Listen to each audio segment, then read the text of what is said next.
This was only the second time that entrepreneurs had managed to unite the rival dragons and get an offer from all five. £50,000 for just 10% equity in total. I don't think anybody goes up those stairs expecting that kind of a response. So we were absolutely over the moon with it. You have basically an amazing offer from all the dragons. I agree. Well done, mate. Thank you very much. Well done. Well done, guys. Congratulations. It's a fantastic thing to achieve, to stand up there in front of five of Britain's richest people and convince them that you're worth backing. But 4 months later, the pair walked away from the dragons, having been offered a better deal. We actually managed to find £45,000 of money ourselves through support from Oxford Said Business School. Now this enabled us to start work on the prototype and get to that proof of concept stage without selling any equity. Amanda is now working on the project full-time, and James has made their prototype whilst completing his final year at university. Today they're briefing the designers who'll create the finished product. It's really good to have a model now that we can take to people and to really get that point across about what it is, what it looks like and how it works. See you Amanda. Good to see you again. So this is it. This is Ross 1 version 1. Absolutely, yep. Fabulous. James's homemade model is able to show their theory working in practice. What we've got here then is the drive being taken straight off the wheel.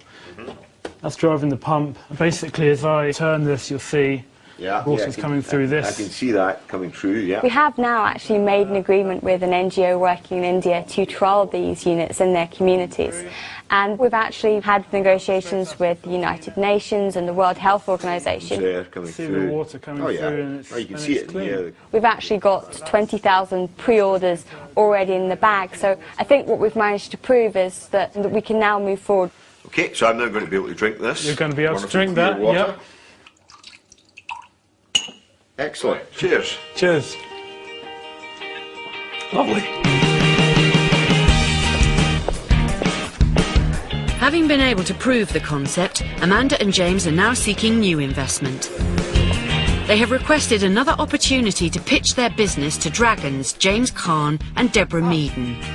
Hi James, how are you? Good to see you. Well, excellent. Well, Hello James. Hi Amanda. I still think it's early days. We still have our offer on the table. And if they can demonstrate that A, they can deliver the product and they can find a market that's prepared to buy it, it's worth investing in. In terms of the dragons, what are you asking for? We've identified that the project costs in total are going to be £450,000. Now we've secured £250,000 of that. So we have a £200,000 shortfall, but it is now a viable business proposition. UNICEF need systems which are affordable, but are useful and small enough and easy enough to be used by the household, and that's what we can do. And I think what we should do, get the feedback from all the dragons, tick the ones that are interested, tick the ones that are not interested, the ones that are, do we want to come in collective or do we want to do it individually, and just follow the process. I think for me, I see so many opportunities that I've got a very standard format that I would run, look at that and, I'll either be really simple and say no, or say, actually, no, I can see what you're saying. It was really, really good to see you again. And It's a very different proposal, requiring substantially more investment. But Amanda and James are in ongoing negotiations with the dragons. Amanda, great to see you. This product is needed in the developing world at the moment. There's a huge demand for it. We've got a lot of support behind us, and we have every reason to believe that 12 to 18 months from now, over 1 million people will be actually using this and benefiting from this.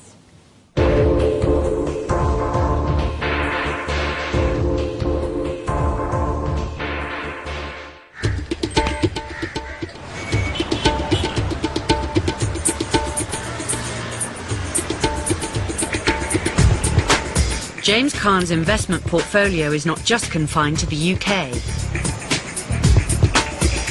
In the last few years, he's become increasingly involved in trying to tap into the entrepreneurial potential of Pakistan's emerging economy. You would think the word entrepreneur was created in Pakistan. everybody from the man in the street selling samosas, you know, everybody wants to be in business. And I suppose that's one of the things that keeps drawing me to this place, is because it is so entrepreneurial. And I think there is a fantastic movement of businesses evolving, where today business is grabbing the economy by the throat and saying, you know what, we're going to make this happen.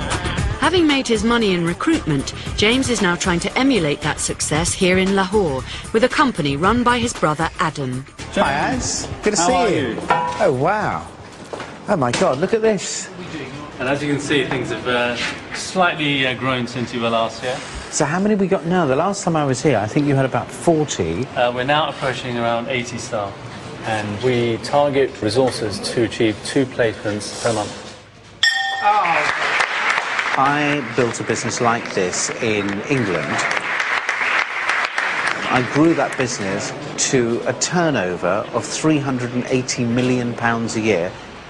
If I could replicate what I did in England in Pakistan, for me that would be a fantastic achievement.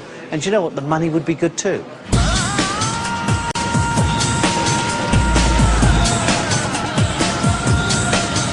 James's success confirms he made the right call 33 years ago not to join his father's leather jacket business. Not joining the family business was probably one of the biggest decisions I made in my life, because it was absolutely what everybody would have expected, you know, of a child from an Asian family. So I think it was probably that rebellious streak that kind of came out. And it wasn't until many years later that James and his father were finally reconciled. We opened our 100th office and we had this big celebration party, and I invited my dad to come, and I remember him walking in as a very proud man, because I don't think he ever believed that my business would ever do that well. We had a gentle cuddle in the audience, and I think that was the turning point that made him realise that actually maybe I did the right thing by going into my own business. That entrepreneurial success has allowed James to build a school in his father's honour. But for him, it's not just a charitable gesture. I actually built this from scratch. I bought the land, got the architects, did the designing, and actually I think we've created a fabulous school. The best gift I could ever have given my father was to have the school named after him, because as he was growing up as a child, he didn't have the benefit of education. Assalamu alaikum. Having a school today named after him that provides probably a 5-star education in a village that they would never experience it, for me has been a fantastic experience. That's actually very good, you know, that's very good. It's very important to have a reason to work, and for me this is a great reason.